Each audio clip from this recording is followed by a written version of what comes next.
Nous lui disons merci de tout notre cœur. À tous les pasteurs, ici représentés par le pasteur Magweta, Olivier, et à vous tous qui êtes ici, que le Seigneur vous bénisse énormément. Au groupe d'adoration, que le Seigneur vous bénisse énormément. Vous avez été formidables en ces jours. Nous allons lire dans le livre de 2 Corinthiens 5, 17.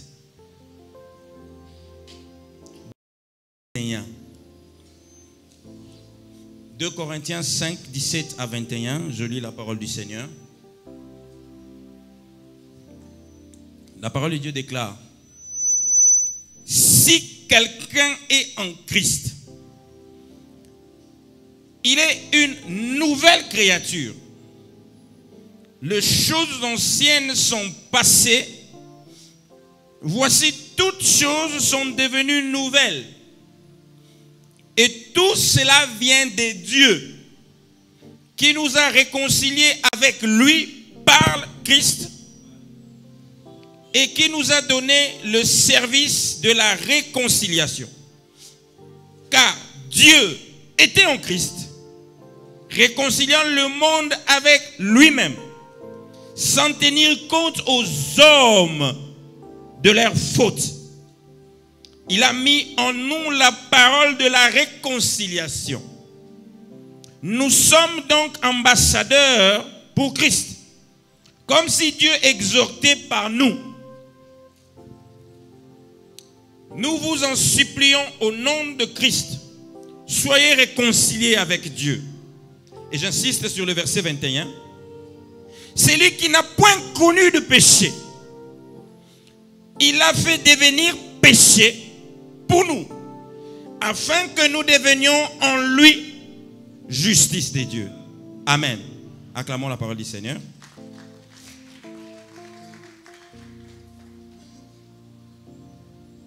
En lisant ces versets, le Seigneur m'a beaucoup interpellé sur l'œuvre de la croix. Amen. Le dimanche passé, notre Père nous a fortement et puissamment prêché sur l'œuvre de la croix. Mais le Seigneur aujourd'hui veut que je parle d'un aspect de ce que notre Père nous a dit hier, le dimanche dernier. Et mon thème est intitulé « La croix, symbole de l'échange divin ». Amen. La croix, symbole de l'échange divin.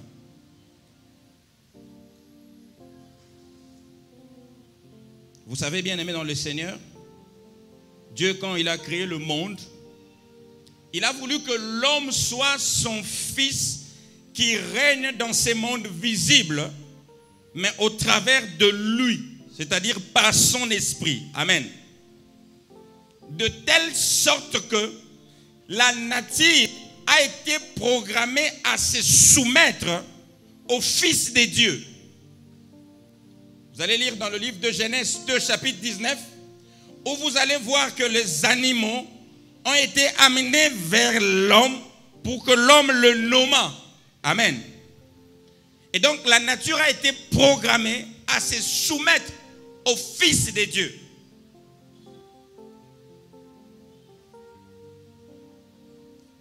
Le diable a vu ce plan magnifique de notre Seigneur, créant deux êtres semblables à lui. Deux êtres qui domineraient sur un monde parfait. Deux êtres qui régneraient sur un monde juste. Deux êtres qui vivraient une vie parfaite, sans maladie, sans difficulté, remplis de paix, de bonheur et de joie. Pas de guerre, pas de conflit. Ce tableau de la vie sur l'humanité a dérangé le cœur de l'ennemi des hommes, le diable. Et il est donc venu dans Genèse 3 pour que le genre humain puisse connaître la déchéance, afin que le plan que le Seigneur a prévu pour moi et toi n'arrivera plus. Amen. Ce tableau-là où Dieu prévoit un plan merveilleux pour toi et que le diable vient pour que ces plans n'arrivent pas en causant ta chute par ta propre désobéissance, n'a jamais cessé. Le diable ne cesse de reproduire ces mêmes plans tous les jours dans la vie de chaque individu. Amen. Parce qu'il sait que le Seigneur a prévu un plan merveilleux pour toi, pour moi, pour celui qui est à tes côtés. Amen. Et le diable est informé parce qu'il connaît les cœurs de Dieu. Même s'il ne connaît pas le détail de ses plans, il connaît les cœurs de Dieu. Il était avec lui. Il sait comment ce Dieu est bon. Il sait que ce Dieu n'a que de projets de bonheur pour toutes ses créatures.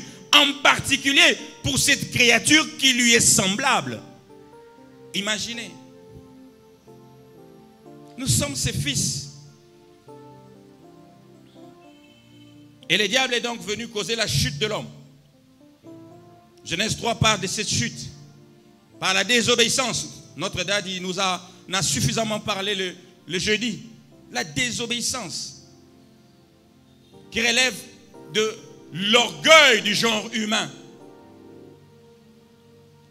L'homme est de nature à vouloir prendre ce qui n'est pas à lui.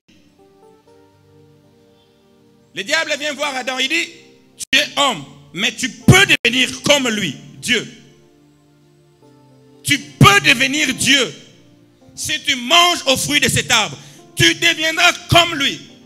L'homme n'a pas supporté d'occuper le rang qui lui était réservé par le Créateur de toutes choses. Il n'a pas supporté. Amen. Il n'a pas supporté. Il a dit, je veux prendre, devenir comme lui. Par son orgueil, il a estimé qu'il pouvait devenir comme celui qui l'a créé.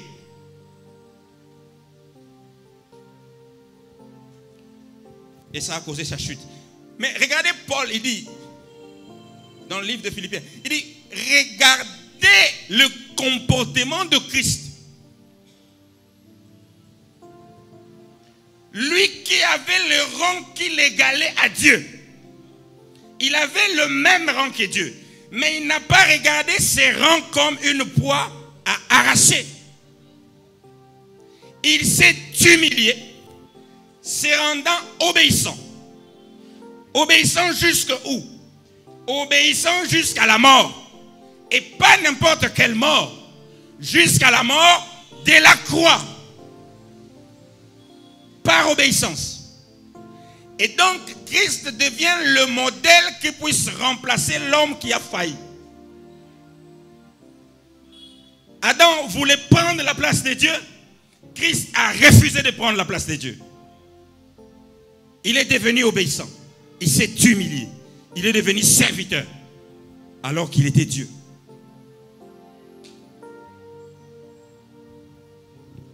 Et donc, Dieu a vu en Christ le modèle parfait de l'homme. Et il fallait donc que cette nature qui était en Christ puisse être transférée dans l'homme que nous sommes. Et donc il faut prendre Christ et le mettre en chacun d'entre nous afin que nous ayons sa nature. Amen.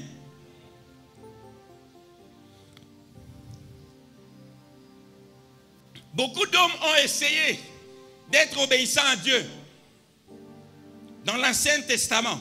Ils ont essayé par leurs efforts, mais nous avons tous vu leurs limites. Nous pouvons en citer autant. Abraham, c'est un homme extraordinaire. Nous avons vu ce qu'il a fait.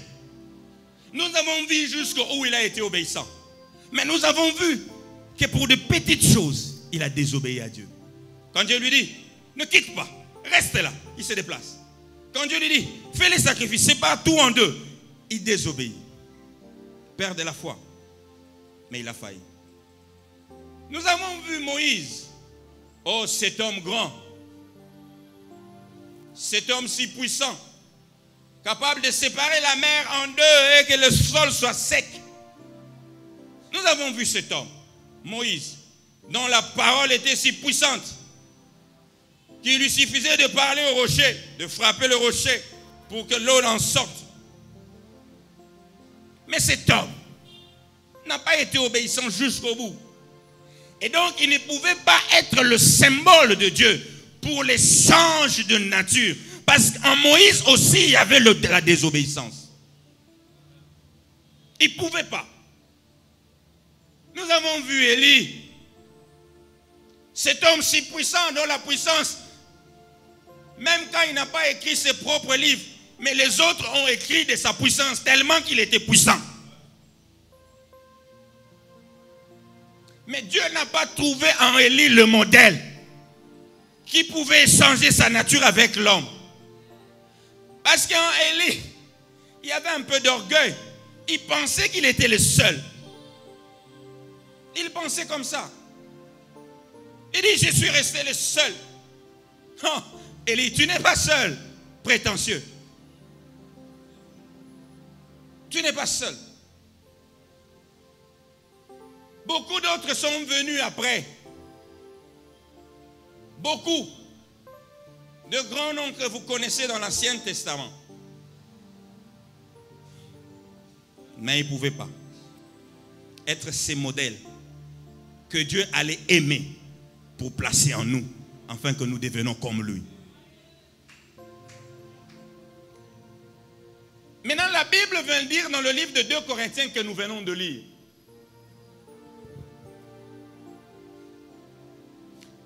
que Christ est celui qui a pris notre nature. 2 Corinthiens 5, 21. C'est lui qui n'a point connu le péché. Il l'a fait devenir péché pour nous. Pas pour rien. Mais il y avait un but. C'est-à-dire, dans le plan de Dieu pour l'humanité, il y avait un but. Quand Christ venait pour mourir, il y avait un but. Il venait mourir pour nous. Et Dieu l'a fait devenir péché, afin que nous portions sa nature de la justice de Dieu. Et donc cet échange s'est fait à la croix. La croix symbolise le moment de la nouvelle alliance, le moment réel où le sang coule. Parce que le sang symbolise l'alliance. Vous savez, à l'époque d'Abraham, Dieu voulait faire une alliance avec Abraham. Malheureusement, quand il faisait l'alliance de la circoncision avec Abraham, c'est le sang humain qui était coulé. Ça n'avait aucune efficacité. C'est vrai que c'était dur. Un jour, le Seigneur m'a fait comprendre comment est-ce qu'Abraham avait souffert pour cette alliance-là. À l'âge de plus de 90 ans, se circoncire soi-même avec un couteau qui n'est pas une bistouri, c'est quand même compliqué, avec trop de risques. Trop de risques. Il faut avoir la maîtrise pour continuer jusqu'au bout. J'ai vu mes enfants se faire circoncire. J'ai compris la peine d'Abraham. J'ai compris. Mais malgré toute cette douleur qu'Abraham avait ressentie pour obéir et signer cette alliance, vous savez que la circoncision allait coûter la vie à Moïse. Peut-être que vous ne comprenez pas l'importance de la circoncision. Moïse allait perdre sa vie à cause de cette alliance où seul le sang humain allait couler. Imaginez combien ça coûtait pour Dieu. Moïse ne l'ayant pas fait, il allait mourir. C'était important. Oui, important. Cette alliance-là. Mais Dieu a jugé que pour toi et moi, cela ne valait pas la peine. Il fallait que son sang à lui coule. Pour le prix de ta vie, de ma vie. Ça ne serait pas le sang de mon père, ni le sang de ma mère, mais le sang du souverain premier lui-même devrait couler pour sceller cette alliance. Et le Seigneur me fait voir encore autre chose. Il me dit, regarde, tu vois cette alliance d'Abraham. Dans cette alliance, les promesses venaient après. Si tu fais, je te bénirai, je te ferai ceci, je te ferai ceci. Les promesses venaient après. Mais dans la nouvelle alliance, les promesses sont comme crucifiées à la croix. Là, à passé à la croix. Déjà, les promesses sont là.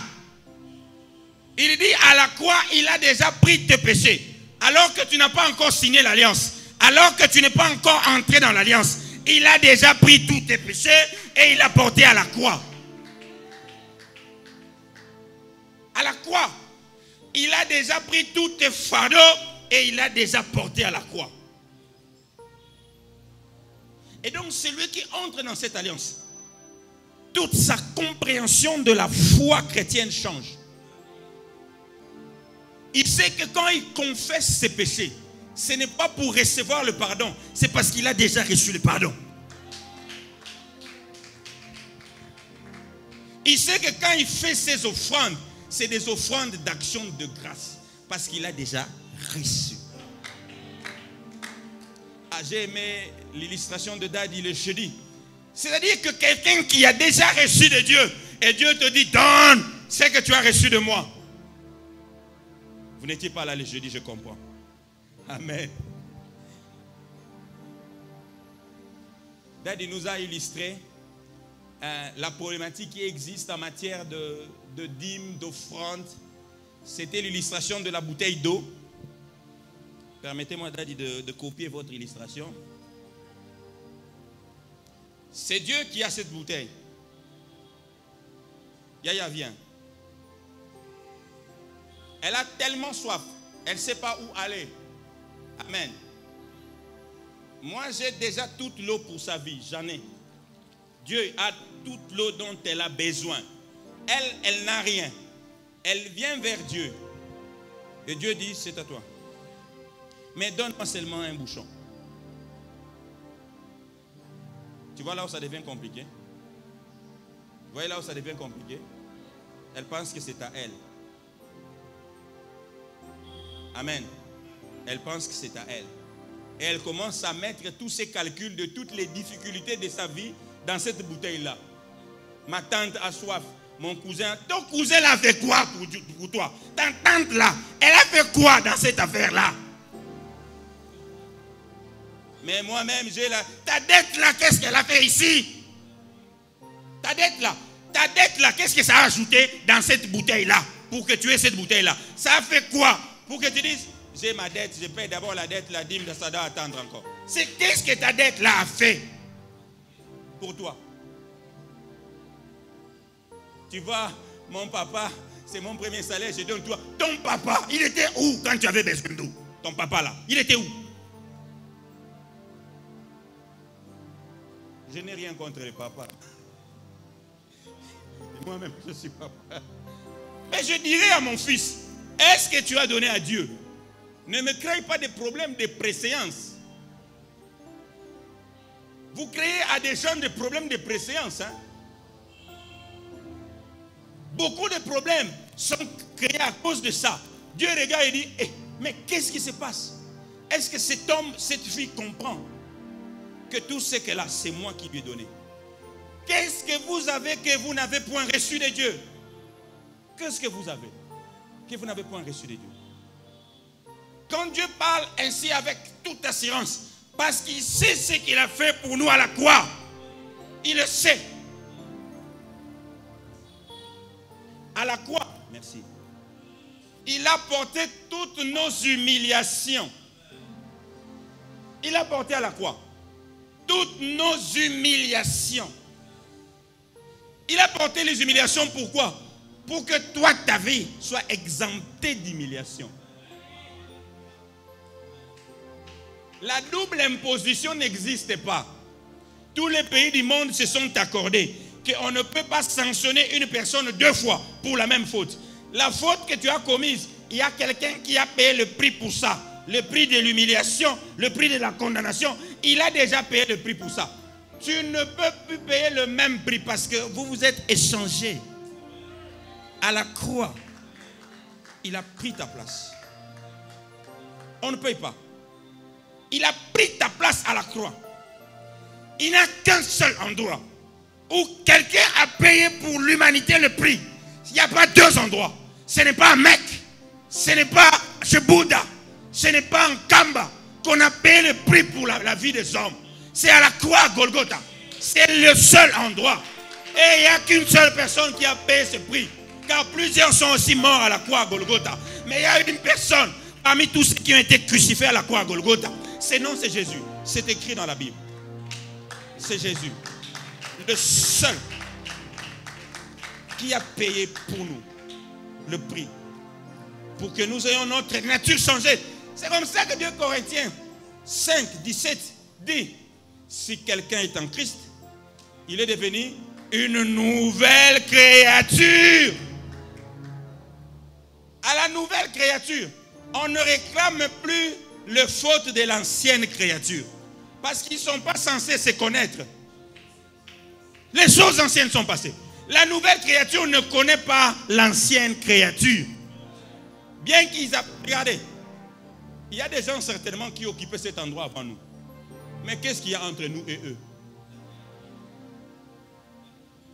On va venir nous réclamer la dette des beignets que les premiers occupants avant nous avaient contracté avec la vendeuse ici. Mais c'est le même bâtiment. C'est le même bâtiment. Mais il y a d'autres occupants. Oui, c'est le même corps. Mais ce n'est pas le même occupant. Celui qui est en Christ, il est devenu une nouvelle créature.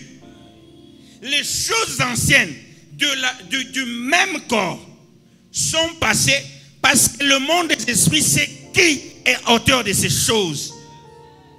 C'est l'esprit qui habitait ces corps.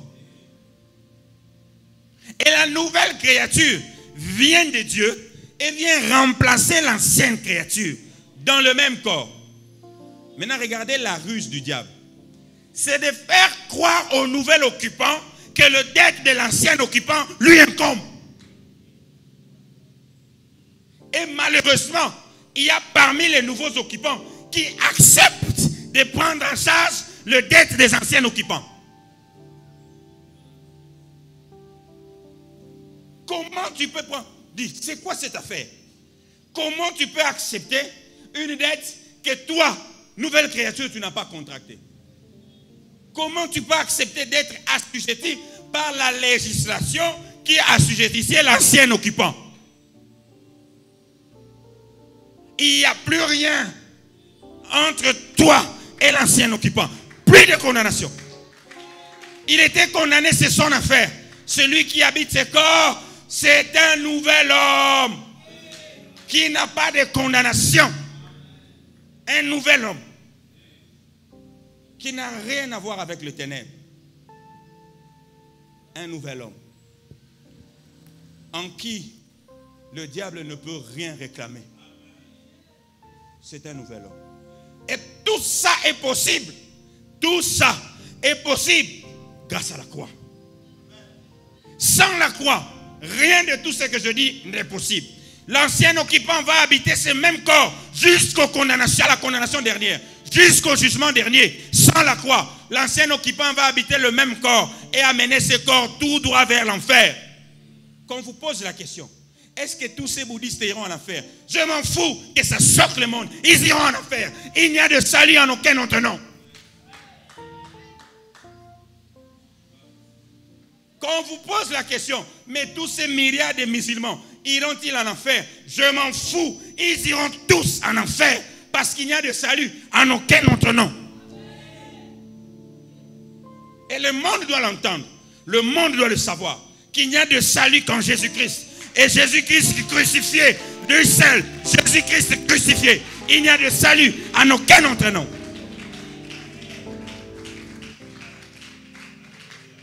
Car un seul a été jugé agréable devant Dieu. Abraham n'a pas été jugé agréable. Marie non plus. Marie n'a pas été jugée agréable à Dieu. Elle a trouvé grâce, mais elle n'a pas agréé le cœur de Dieu au titre de prendre la place des hommes. Non. Non. Un seul homme. Un seul homme. Jésus-Christ a été jugé agréable pour prendre la place des hommes, mourir pour les hommes et nous transmettre sa nature. En lui seul, nous vivions la plénitude de Dieu et que nous soyons de témoins de la puissance de Dieu dans ce monde incrédule. Seul Jésus. Seul Jésus. Amen. En dehors de lui, il n'y en a point. Et donc Jésus a accepté d'aller à la croix. Il a accepté d'aller à la croix. Dans son alliance, il ne promet pas la terre comme c'était avec l'alliance d'Abraham. Parce qu'on a promis à Abraham une terre perpétuelle dans un monde qui va périr. C'est une promesse quand même qui a une certaine limite. Oui, ce monde va passer. Qu'on te donne toutes les terres du monde dans ce monde, je suis désolé, je suis preneur, mais je sais que ça a des limites. Parce que le monde va passer. Mais regardez, Jean 3,16 dit une chose très importante. Il dit dans cette nouvelle alliance, Dieu a aimé le monde. Il a envoyé son Fils, afin que quiconque croit en lui ne périsse point, mais qu'ils aient la vie éternelle et en abondance. Une alliance éternelle. Et c'est à la croix. C'est à la croix. C'est pas ailleurs. C'est à la croix. À la croix. C'est à la croix qu'il nous a donné ces choses. C'est à la croix qu'il faut avoir toutes ces choses. Christ crucifié. Pas n'importe lequel. Christ crucifié. C'est à la croix que le Seigneur nous a donné la vie éternelle. C'est à la croix qu'il a échangé sa vie qu'il avait de manière éternelle avec notre mort. Il a pris notre mort. Il est donc mort pour nous. Il est déjà mort pour nous. Alors toi, enfant de Dieu, ne te donne pas que quand tu ne mourras, que tu ne meurs pas. Amen. Quand tu ne mourras, tu ne mourras pas. Tu seras tout simplement changé. Tu seras tout simplement changé. Et dans un environnement plus glorieux et plus sécurisant. Oh, je me moque de la mort. Moi, je m'en moque toujours. Je pense encore à l'époque où j'ai tremblé devant l'idée de la mort. J'ai tremblé. Quand j'ai pensé que j'allais mourir, j'ai tremblé. Mais aujourd'hui, c'est vrai que je ne peux pas mourir aujourd'hui. Ce n'est pas aujourd'hui, ne vous en faites pas. Mais je m'en moque.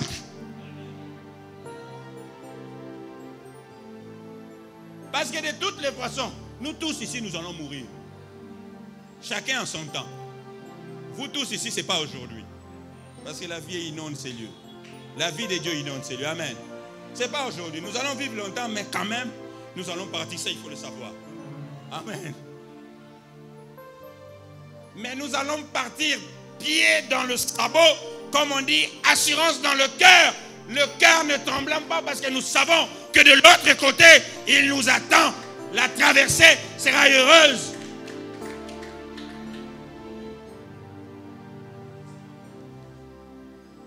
Christ a pris notre place. Il a pris la mort qui était notre sentence. Il l'a porté sur lui. Il a pris la vie éternelle. Il nous a donné. Il a pris la maladie. Il a pris les blessures, l'humiliation. Il a porté. Il t'a regardé toi. Il a pris tout ce qu'il avait comme santé. Santé de Dieu. Le Zoé. Il te le transfère. Il dit tu as la santé. C'est comme ça qu'aujourd'hui tu peux réclamer la santé. Lorsque la maladie vient violer le territoire. Oui, il y a quelques violations de territoire parfois. Vous voyez les relations entre nations. Il y a toujours une nation qui peut tenter d'entrer. C'est vrai que le Congo, on en souffre un peu beaucoup. Où les nations viennent violer notre territoire. Ça fait mal, hein? Lorsqu'on viole ton territoire. Mais ça fait très mal aussi lorsque tu n'as pas la capacité de réagir. Tu as pleinement le droit de réagir, mais tu n'as pas la capacité à cause de l'imitation. Le Congo est l'exemple parfait pour illustrer un chrétien qui a pleinement le droit de vivre en bonne santé, d'être heureux, mais qui vit une vie de malheur. Il a tout reçu pour être heureux. Mais c'est de petites choses qui troublent sa vie. Et même lui-même, le Congo ne comprend pas qu'est-ce qui se passe. Même le Congo lui-même, s'il se tenait debout, il nous poserait la question. Mais finalement, qu'est-ce qui se passe? Qu'est-ce que vous faites de moi? Qu'est-ce qui se passe? Quel est l'état de plusieurs chrétiens? Ils se tendent eux-mêmes, ils se posent des questions. Mais qu'est-ce qui se passe? Pourquoi autant d'intrusions? Pourquoi autant de malades? Pourquoi tout ça peut entrer?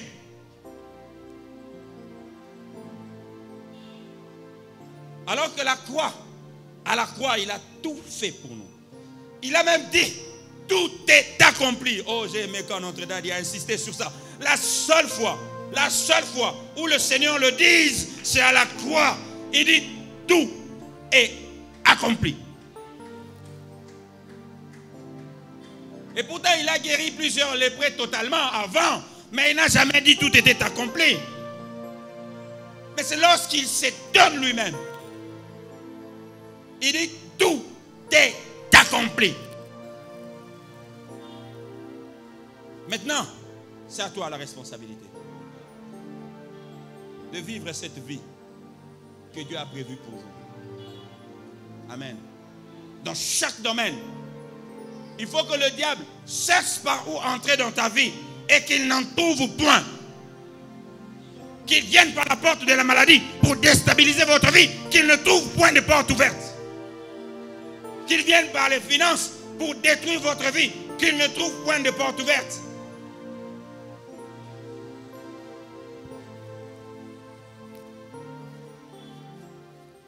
Qu'il vienne par n'importe quelle porte, qu'il n'en trouve point. Parce que par le Christ, vous aurez tout fermé, tout sécurisé, tout accompli autour de vous.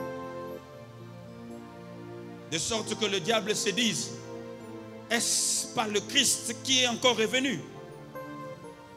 Parce qu'il y a un seul que je n'ai pas pu vaincre, c'est le Christ. Mais je me vois en face de quelqu'un d'autre que je ne suis pas en mesure de vaincre. Est-ce que le Christ n'est pas revenu sur terre? Et qu'on lui dise, oui, il est là, il vit en nous, il n'est jamais parti, il est toujours là avec nous. C'est comme ça qu'on peut nous appeler dignement de témoins, parce que le Seigneur a fait le change de nature avec nous, de sorte que même si physiquement il est parti, mais que le monde des esprits ne remarque pas que le Seigneur est parti au travers de nous par la plénitude de l'accomplissement de sa mission. Il nous a donné toute sa nature. Il ne s'est pas retenu. Il ne s'est pas retenu. Dieu ne s'est pas retenu pour donner toute sa nature à Christ. Colossiens 2, 8 à 9 le dit.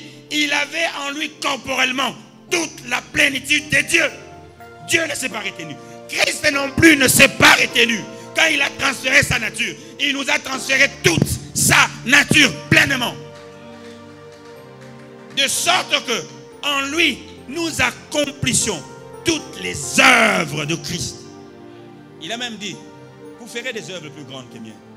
Moi, je n'ai eu que 3 ans. Vous en avez plusieurs années pour accomplir pleinement. Amen. Pleinement. Je veux vivre comme Jésus. Je voudrais être comme Jésus toute ma vie. Groupe d'adoration, je vous appelle. Vivre comme Jésus. Oui, mon sauveur. Je veux que l'église s'élève et on chante ensemble. Je veux vivre comme Jésus. Je veux vivre comme Jésus toute ma vie. Je veux vivre comme Jésus. Je veux vivre comme Jésus toute ma vie. Je voudrais prier comme Jésus. Est-ce qu'on peut commencer justement à prier? Comment? Je veux prier comme Jésus toute ma vie. Je veux prier comme Jésus. Moi, Je veux prier comme Jésus toute ma vie. Je voudrais m'humilier comme Jésus. Oh, Je veux m'humilier comme Jésus. Lèvons nos mains. Merci. Prions. Je veux que, écoutez les amis, j'ai découvert un des grands secrets de garder la parole de Dieu en soi et de vivre les effets de cette parole. C'est la partie de prier par rapport à la parole que tu as reçue. Très souvent, les chrétiens ne prient pas par rapport à la parole qu'ils ont reçue. Ça ne doit pas passer outre. Tu l'oublieras. Alléluia. La Bible dit que c'est une prophétie dont les temps sont fixés. Il faut graver sur des tablettes. Vous savez comment on peut graver la parole de Dieu dans nos cœurs? C'est par la prière. Amen. Lève le main, commence à prier. Demande au Saint-Esprit que la parole de ce matin vive en moi. Qu'elle produise des effets surnaturels. Qu'elle je grandisse dans la compréhension, dans la connaissance de ces choses. Prions. Alléluia. Les brosses, je le vais. Il y a du sang qui coule dans la croix. Du sang précieux qui coule dans la croix. Oui, il y a de l'eau de vie à la croix. De l'eau de vie. Il y a du sang précieux à la croix. Juste à la croix. Je vais vivre comme Jésus. Toute ma vie, moi, je veux vivre comme Jésus. Toute ma vie, moi, je vais chanter comme Jésus. Toute ma vie, je vais prêcher comme Jésus. Toute ma vie, prêcher comme Jésus. Toute ma vie, je vais prêcher pour Jésus. Que la parole de ce matin habite mon cœur. Que l'abondance de la connaissance des choses dites par les prédicateurs et non dites vienne habiter mon cœur. Alléluia. Merci. Que Dieu vous bénisse. Nous pouvons nous asseoir quelques minutes. Pasteur, Dieu te bénisse. C'est l'une des meilleures prédications que j'ai reçues cette année. J'ai hâte de te voir continuer à parler de ça. Les amis, je voudrais vous demander que notre église reste deux pieds assis sur Jésus-Christ. Si nous pouvons faire de Jésus-Christ notre seul message, notre seule soif, notre seul modèle, c'est cela être chrétien. Comme Christ. Alléluia. Je vous dis qu'il y a de la puissance. Vous allez vivre cette puissance. Au fur et à mesure, nous serons en train de grandir dans la connaissance, dans la compréhension, dans toute la profondeur, largeur, longueur de ces choses. Vous verrez. Parfois, on n'aura pas besoin de dire à un boiteux, lève-toi, il se lèvera. Parce qu'il y a de la puissance. Il y a de la puissance. Si on peut vraiment commencer à prier, à jeûner, je vous recommande de méditer 1 Corinthiens, 2 Corinthiens. Ça vous donnera l'avantage quand le prédicateur se tient ici et parle de Jésus par rapport à la croix. Vous avez une idée générale en rapport. Alléluia. Il a dit une chose. Donne-moi ma Bible. Je voudrais donner le résumé de ce qu'il a dit.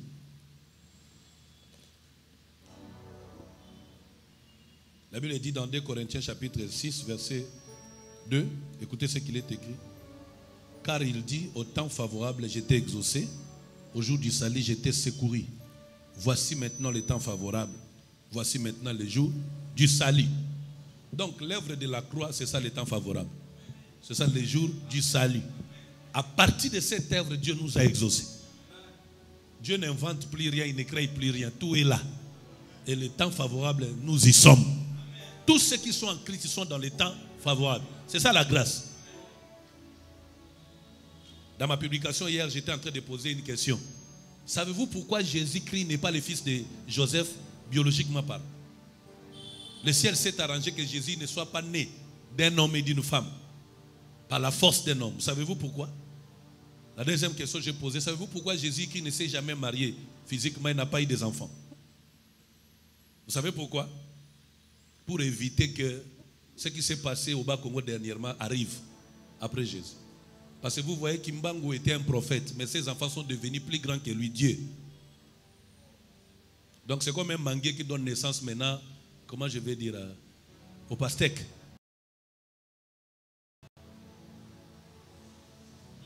Pour éviter ce genre d'incident humain, Jésus a pris soin de vivre en tant que Dieu. En fait, même pour vivre auprès dans les entrailles de Marie, regardez déjà bien, heureusement que c'était une femme. Parce que selon la tradition juive, une femme ne peut pas devenir Dieu. Non. Dieu devait porter le corps humain, chef, homme. Mais regardez déjà le fait seulement que Jésus soit né des entrailles de Marie. On adore déjà Marie. Et si c'était Joseph, le père biologique de Jésus, vous savez que toute la famille de Joseph serait la famille de Dieu sur la terre. C'est comme ça que le ciel a pris soin d'éviter ce genre de danger. Jésus n'est pas le fils de Joseph. Jésus n'a jamais eu des enfants. Parce qu'après lui, ses enfants, il y aurait eu telle compétition que le ciel serait, je crois, surchargé. Parce que tellement les enfants de Jésus, les enfants biologiques de Jésus, seraient aussi des dieux. Est-ce qu'on aurait besoin de l'œuvre de la croix? On pourrait prier encore vers le ciel. Tout le monde courait derrière l'oncle, tante, cousin ou petit-fils de Jésus. Alors pour échapper à ces dérapages idolâtriques, Dieu dans toute sa sagesse a refusé. Bien aimé, je viens de vous dire une des vraies raisons qui peut-être, ça serait aujourd'hui que vous aurez entendu cela. Gloire à Dieu, en toute humilité. Mais c'est vraiment parmi des grandes raisons qui ont fait que Jésus ne soit pas le fils biologique de Joseph. Et c'est vraiment un scandale qu'au Congo ici nous avons un Dieu. Et il y en a de plus en plus très nombreux. Vous êtes chrétiens, veillez sur vous. Nous avons tout en Christ Jésus. Point barre. Nous sommes une nouvelle créature. Notre culte, c'est pour rendre ce culte à Jésus et Jésus-Christ crucifié. Folie pour les uns. J'ai des choses à vous dire. J'ai des choses à vous dire, mais en tout cas, je crois qu'on doit commencer à faire des croisades internes, des croisades évangélico-prophétiques. Je voulais vous parler des choses, les Juifs demandent. Ils demandent quoi? Qu'est-ce que les Juifs demandent? Hein? Nous sommes dans Corinthiens, ils demandent quoi? Hein? Les Juifs demandent quoi? Allez lire 1 Corinthiens, 2 Corinthiens. Les Juifs demandent les miracles. Ce sont les hommes de puissance. Ils ont vécu au temps de Moïse. Ils ont vécu au temps de Daniel. Tout ce que les Juifs connaissent, c'est la puissance. C'est une catégorie de chrétiens. Les Grecs demandent quoi? La sagesse, catégorie de la science. Donc nous avons deux types de chrétiens, mais de faux chrétiens. La première catégorie, c'est la catégorie des chrétiens qui ont soif de la puissance. Rien d'autre. Dieu a dit quoi? Pour eux, Dieu est Dieu quand un paralytique marche. Dieu est Dieu quand il y a mariage. Dieu est Dieu quand la stérile conçoit. Mais ceux de la science, ils sont là toujours. Alléluia, alléluia, alléluia, alléluia. Moi, je n'aime pas les chrétiens qui n'ont pas de diplôme. Comment on peut prêcher sans être théologien? Ça, c'est la science. Parce que dans les temps anciens, la science était incarnée par le grec. La puissance de Dieu par les Juifs. Et la Bible dit, les Juifs, ils cherchent la puissance. Les Grecs demandent quoi? La sagesse. Mais nous prêchons Christ, crucifié. Folie à la fois pour les Juifs et les Grecs. Mais la Bible continue à dire, parmi les Juifs et les Grecs, il y en a qui croient à ce que nous disons. C'est-à-dire, Dieu n'est pas contre le fait qu'on étudie. Il veut que la science ne vienne pas avant la foi. Dieu veut que la puissance, mais que la puissance ne vienne pas avant le salut. Et donc nous sommes là au milieu. C'est comme ça que nous disons christianisme authentique, comme disaient les Kassaïens, ou authentique. Alléluia. Non, c'est ça la bonne nouvelle. Je vous supplie, allez méditer 1 Corinthiens, 2 Corinthiens. J'ai des choses à vous dire. Mais pour que je vous les dise très bien, il faudrait que vous ayez une idée déjà biblique de ces choses-là. Il y a de la puissance quand nous disons ces choses. Nous allons nous lever pour la prière. Prions pour l'Est. Cette nuit, j'étais dérangé au point que je n'ai plus fermé l'œil. Dès que j'ai eu cette vision, je suis resté dehors. Les moustiques m'ont piqué. J'étais inquiet. J'ai eu une vision, j'ai vu un homme. Il me suppliait, il me donnait $200. Il me suppliait, il me disait, s'il te plaît, prends ces $200 comme une offrande Prie pour l'Est. Prie pour l'Est. Il me dit, vos dirigeants sont distraits. Ils se préparent des choses incroyables. Prie pour l'Est. Prie pour l'Est. J'ai refusé de prendre son argent. Et je lui ai dit, je vais prier sans que tu me donnes cet argent. Je voulais commencer à prier, c'était des larmes qui coulaient de mes yeux. Je suis sorti de cette vision, je suis resté en prière. J'ai même dit, le 30 juin, c'est notre croisade qu'on aura sur Vélodrome. Mais j'aimerais que ce soit une croisade de prière pour l'Est. Pour l'Est. Je vais mobiliser tous les habitants de l'Est, les ressortissants de l'Est qui sont ici. Je vais leur rappeler comment Néhémie, qui était à côté du roi, il avait une très belle fonction. Mais son cœur était vers Jérusalem, qui est en ruine. Moi, je suis de partout.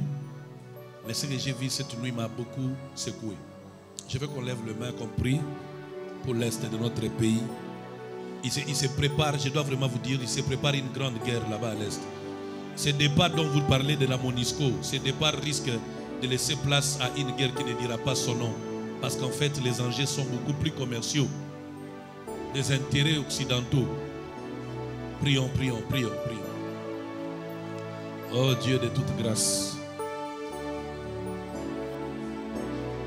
Il y a un silence, mon Dieu. Nous avons besoin de ton aide.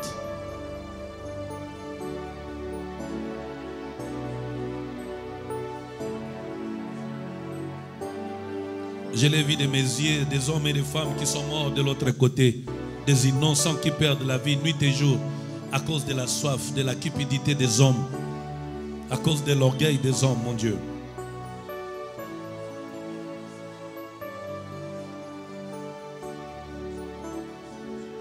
Aide-nous, Seigneur. Nous prions pour l'Est de la RDC. Nous prions pour l'Est de la RDC. Fais grâce à notre nation, à ton peuple, à cette partie que tu nous as donnée. In Jesus. In Jesus. You are Yahweh. Yeah. You are Yahweh. You are Yahweh.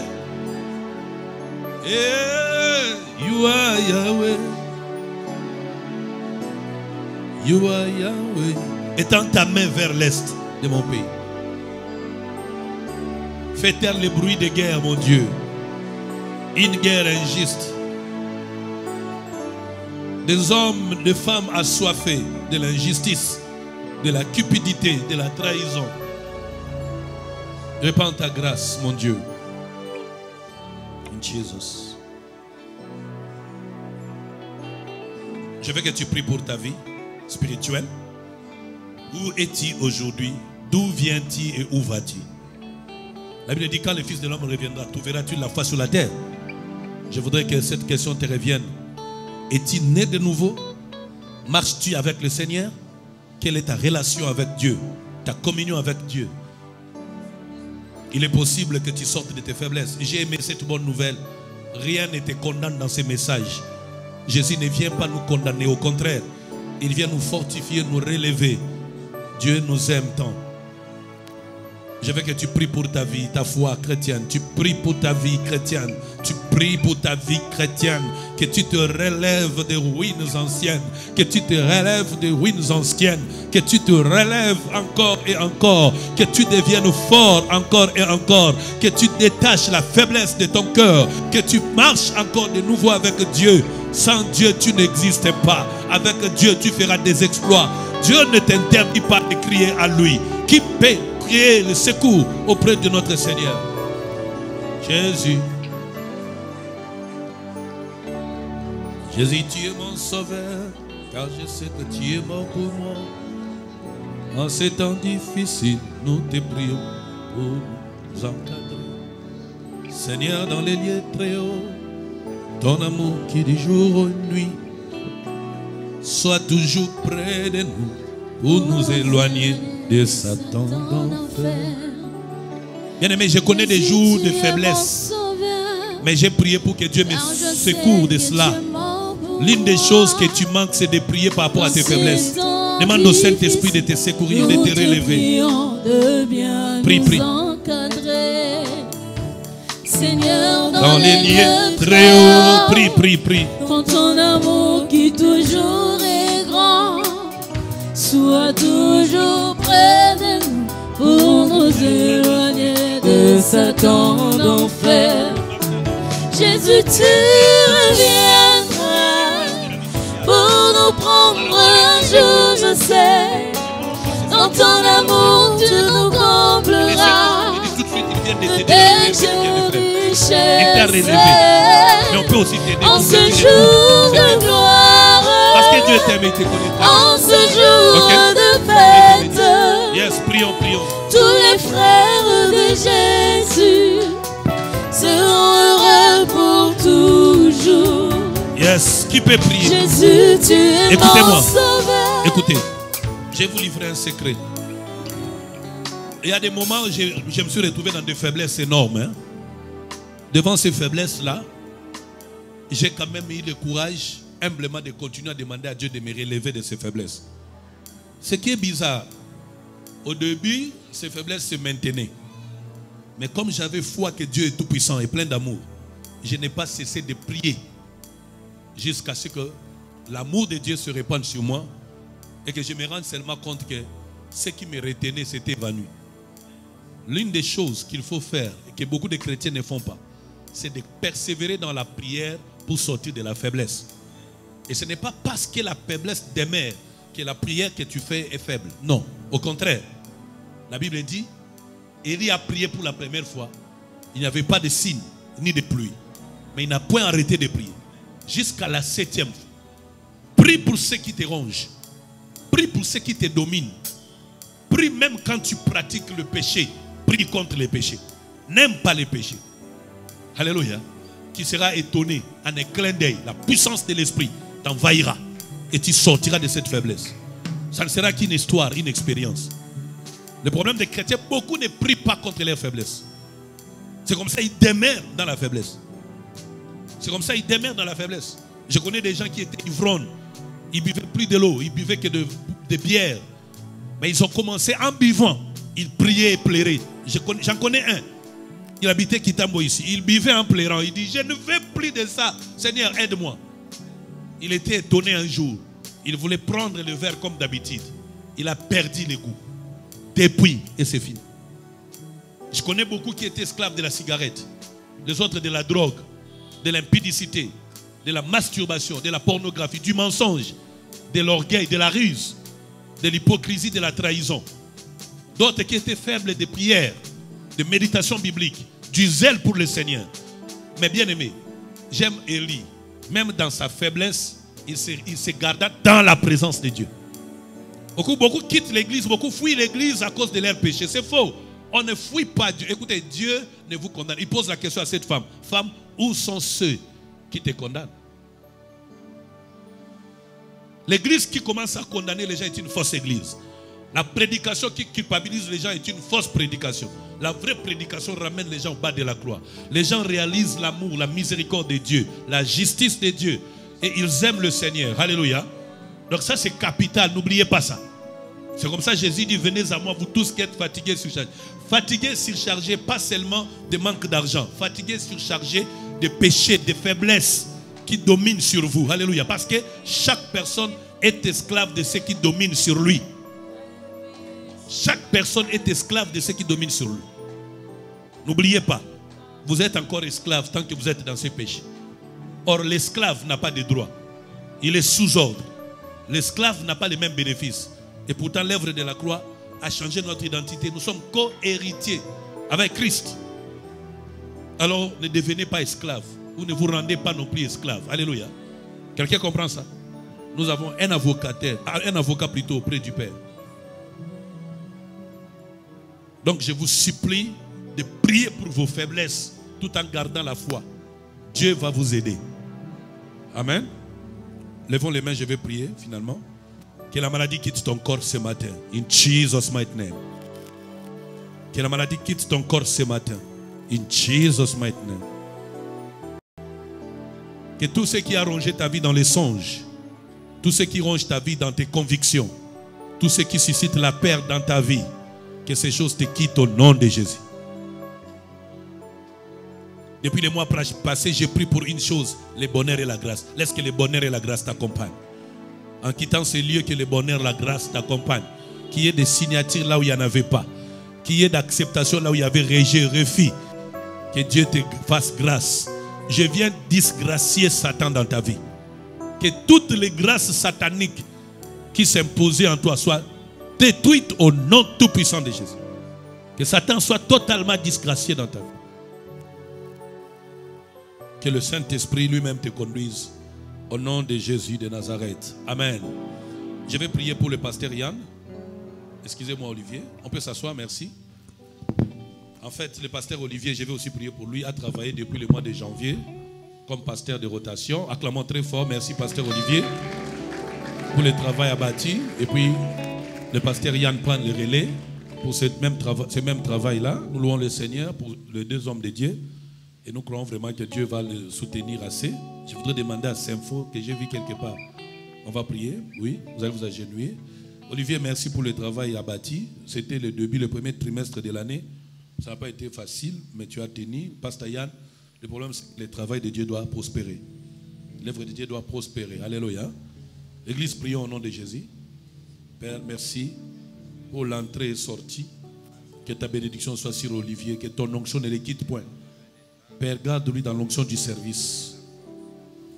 Que la grâce de Dieu soit sur toi, Yann. Que tu travailles avec succès et pleine de force. Que l'œuvre de Dieu prospère entre tes mains. Dans le nom tout-puissant de Jésus. Nous avons prié par le Saint-Esprit. Amen. Que Dieu vous bénisse. Écoutez les amis, donc le pasteur Yann est disposé désormais à porter des décisions importantes concernant l'orientation de l'œuvre de Dieu. Et que vous devez tous vous soumettre à ses instructions par rapport à cela. Il a comme chef direct ici moi-même et le pasteur Saint-Faux, mais c'est lui qui travaille comme pasteur de rotation. Disposez-vous à rendre compte, disposez-vous à travailler pour la gloire de Dieu. Que Dieu bénisse pasteur. Marie-Christelle, soutiens bien ton mari dans ce travail. Amen. Deuxième chose, je voulais dire, nous aurons le 23 mai un grand culte pentecôtiste ici. Et donc, par rapport à ça, mobilisons-nous, prions, Dieu va nous faire du bien. Je crois que nous allons reprendre à la fois les 3 services de prédication, des services prophétiques, ainsi de suite, après plusieurs temps d'observation. Alléluia. Et le 30 juin, si l'État congolais ne nous empêche pas, parce que la demande a été déjà envoyée chez le gouverneur, donc le 30 juin, nous serons au stade Vélodrome pour le sujet dont j'ai évoqué ici. Il faut déjà commencer à prier et à se mobiliser. Ça va faire 2 ans. Depuis l'année passée, quand nous voulons aller là-bas, il y a toujours un contretemps, un confinement autrefois. Maintenant, nous sommes encore persévérants. Parce que le problème, c'est que quand Dieu veut une chose, courez derrière la chose. Sautez les épreuves s'il y a lieu. Alléluia. Pour la gloire du Seigneur. Et enfin, je voulais dire que le deuxième culte, ici, nous recevons un homme de Dieu extraordinaire qui vient de Belgique. Cet homme de Dieu nous a toujours accueillis avec beaucoup d'honneur. Il est avec sa famille. Ici, docteur Didier Lungwana, si ça ne vous dérange pas, vous avez le temps libre, vous pouvez également rester pour continuer à manger. C'est un homme extraordinaire. Il vient de la Belgique avec sa femme, ses enfants. Et il est vraiment notre invité. Alléluia. Et je crois vraiment que le Seigneur va l'utiliser pour nous. Vous serez bénis si jamais vous avez du temps pour y rester. Tout ça pour la gloire du Seigneur. Amen. Dieu vous bénisse.